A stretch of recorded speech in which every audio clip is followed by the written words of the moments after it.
दिख रहा सही? करो स्टार्ट।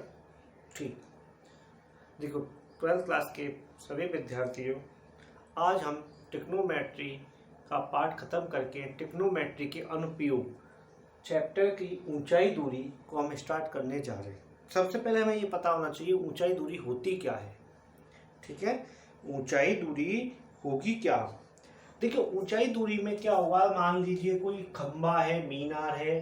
जैसे मान लो ये कोई खंबा है, मीनार है या कोई टावर है, ये उसकी ऊंचाई है। यहाँ से जब हम देखेंगे तो ये देखो ये दूरी हो जाएगी और ये हो जाएगी, उसको देखते हैं।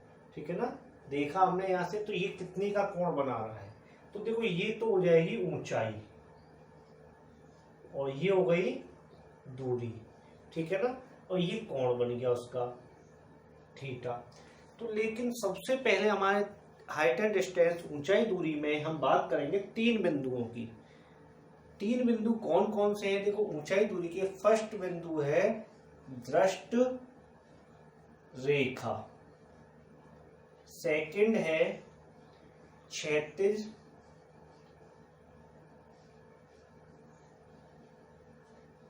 रेखा, थर्ड है ऊर्ध्वाधर रेखा। ठीक है, तो देखो इसमें ऊंचाई दूरी में सबसे पहले देखना है हमें क्या होगा, तो कोण बनाएगा ही। ठीक है, तो ये होती है क्षैतिज, बिल्कुल पैरेलल क्षैतिज, और ये हो जाएगी ऊर्ध्वाधर।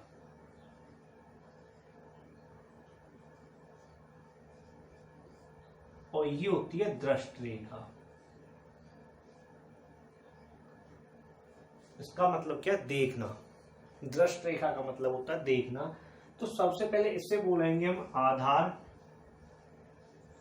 और ये हो जाएगा लंब, और ये हो गया कर्ण, ए बी सी।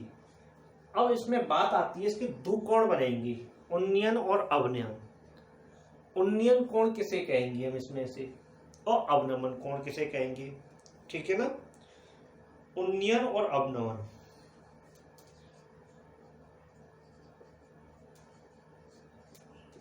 पहला कोण इसमें ये बनेगा, कोण बनेंगे 2 प्रकार के, और दूसरा बनेगा अवनमन।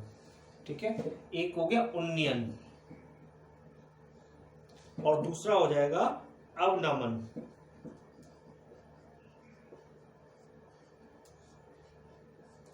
एक बार चेक कर लेते हैं हम, दिख रहा है कि नहीं।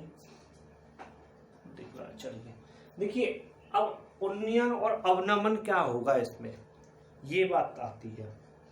सबसे पहले उन्नयन और अवनमन को देखो तो छोटी सी बात है, उन्नयन और अवनमन। उन्नयन माने ऊंचा, अवनमन माने नीचे। जैसे हम ऊंचा करके जो देखेंगे, जैसे मान लीजिए हमने इसको ऊपर को दीवार है, दीवार को ऊपर देख रहे हैं हम, नीचे से ऊपर देख रहे हैं, नीचे से ऊपर देख रहे हैं, तो हम क्या कहेंगे उसे, कौन सा कोण बनेगा?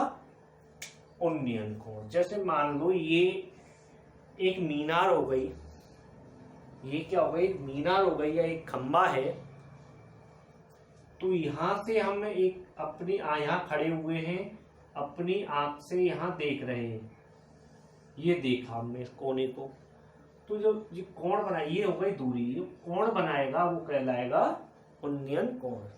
अब अवनमन की बात आती है, जैसे किसी मीनार पर हम खड़े हुए, छत पर मान लेते, छत पर हम खड़े हुए हैं, जैसे मान लो हम छत पर खड़े हुए हैं और नीचाई पर हमने जमीन पर एक मार्कर रखा हुआ है या जमीन पर कोई सामान रखा हुआ है, तो हम उसे देखेंगे, तो देखो यहां से हम उसे देखेंगे, ऐसे दिखेगा। जो ऊपर से कोण बनेगा वो इसके पैरेलल हो जाएगा, तो ये हो जाएगा अवनमन।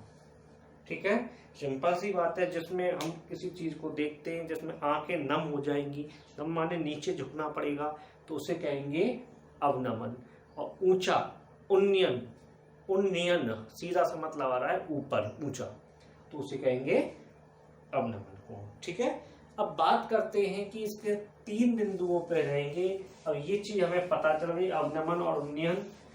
तो अब बात करेंगे हम, जैसे हमारे पास एक ट्राइएंगल है, त्रिभुज है, समकोण त्रिभुज। समकोण त्रिभुज में निकालना है सभी को। तो समकोण त्रिभुज में देखो, ये तो होगा आधार बेस, ये कर्ण हो जाएगा हाइपोटेनियस, ये हो जाएगा लंब, ए बी सी, ये मान लिया हमने थीटा। अब देखो हमारे पास क्या वैल्यू होती है, sine theta, cos theta, tan theta, cot theta, sec theta और कोसेक थीटा।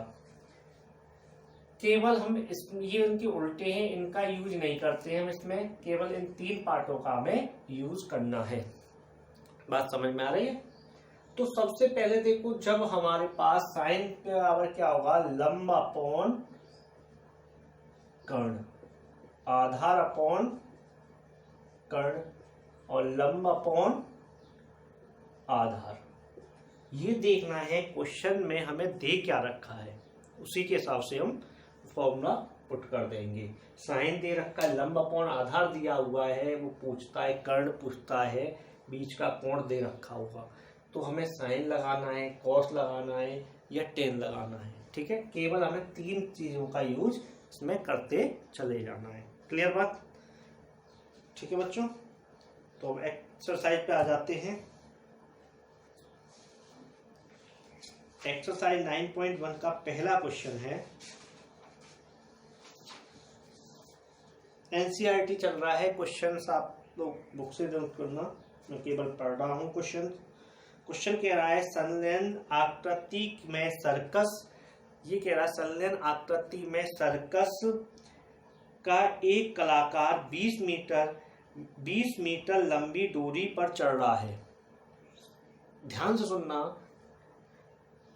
संलयन चित्र में 20 मीटर लंबी दूरी पर चढ़ रहा है, जो अच्छी तरह से तनी हुई है, भूमि पर सीधे लगे स्तंभ के शिखर से बंधा हुआ है। ठीक है ना? तो सिंपल सा चित्र इसमें दे रखा है, नहीं दे रखा होता तो सिंपल तरीका ये है। इसमें देखो, ये कह रहा है कि 20 मीटर लंबी एक स्तंभ से बंधी हुई है और सीधी तनी हुई है। ये एक स्तंभ है, यहाँ बंधी हुई है और वो यो तनी होगी दूरी।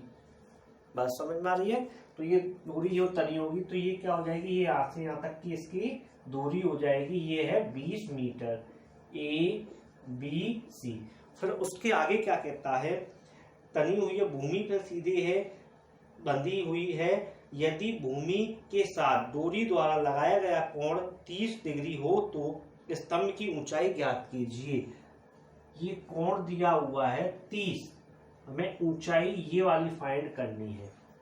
ठीक है, अब हमें कुछ नहीं करना है, एक त्रिभुज है, क्वेश्चन नंबर फर्स्ट में त्रिभुज दिया हुआ है, त्रिभुज ए बी सी में, समकोण त्रिभुज में। तो देखो हमें क्या निकालनी है, इसकी हाइट निकालनी है। तो कर्ण दे रखा है, थीटा दिया हुआ है। अब हमें देखना है कि लंब अपॉन कर्ण किस में हो जाएगा। तो देखो साइन थीटा इजकल टू लंब ए बी और कर्ण कितना हो जाएगा, ए सी। तो sine 30 is equal to A B की वैल्यू कितनी है, एच 20। तो साइन 30 की वैल्यू 2h अपॉन 20, 2 से ये कट जाएगा 10। तो h इजकल टू 10 मीटर। जो रस्सी की लंबाई है, ऊंचाई है खंबे की, वो है 10 मीटर। ठीक है, और सेकंड क्वेश्चन है इसमें, सेकंड क्वेश्चन देखें। सेकंड क्वेश्चन कह रहा है कि आंधी आने पर एक पेड़ टूट जाता है और टूटा हुआ भाग इस तरह से मुड़ जाता है कि पेड़ के शिखर मीनार को छू लेता है और इसके साथ 30 का कोण बनाता है। पेड़ के पाद बिंदु से दूरी यहाँ पेड़ शिखर मीनार को छूता है 8 मीटर है। ठीक है ना, 8 मीटर की दूरी है, एक पेड़